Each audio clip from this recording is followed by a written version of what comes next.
really what's happening in Iran is, over the past couple of days, we've seen a renewed cycle of unrest. I feel the best way to describe this is that there are a mix of grievances in Iran. It's like a collage or a bouquet. It is true that obviously you have crippling sanctions on Iran that have lasted for a long time.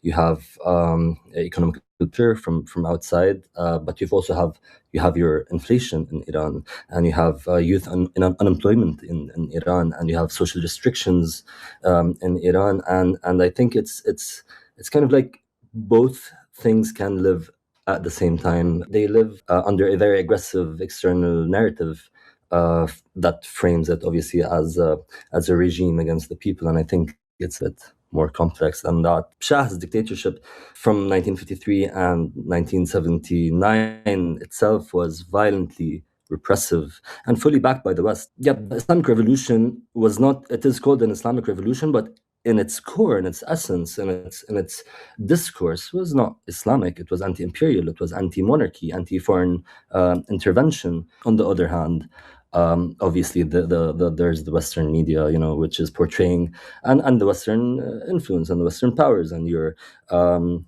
America and Israel and the UK, obviously, which has a historical relationship with Iran.